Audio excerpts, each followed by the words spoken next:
Eto na mga boss, Thomas Reid ang poging field Canadian ng San Sebastian. Imbis na bola ang masalo, suntok ang nasalo sa ligang labas. Hala, anyari, tara, chismisan natin yan. Bago ang lahat, kilalanin muna natin si Thomas Reid.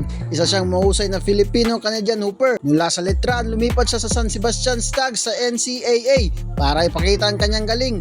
Pero bukod sa kanyang karir, kilala rin siya bilang right-hand man ni Kay Showtime. Lagi silang magkasama sa mga vlogs, nagtutulungan sa laro at kitang-kita ang tunay na pagkakaibigan nila. Ngunit nito lang Marso 2026, nagulat ang lahat. Sa isang laro sa labas, bigla na lang nasuntok si Reid. Hindi lang ito basta init ng laro, kundi may mas malalim na rason. Ayon kay Showtime, ang gumawa nito ay ang nagpost pa sa social media at sinabing galit siya sa mga vlogs ni Kay Showtime at si Thomas Reid ang nagpagbalingan. Grabe, di ba? Basketball lang dapat, bakit umabot sa ganito? Syempre, hindi nagpahuli si Kay Showtime, nagvideo agad ito si Lodi, galit na galit. Sabi niya, ridiculous daw ang ginawa ni Kuya. Tama naman si Kay, di ba? Kung ayaw mo sa vlog, i-block mo, wag mong sapakin yung kalaro. Kawawa naman si Thomas Reid, nagpractice ng jumper, ang nakuha, uppercut.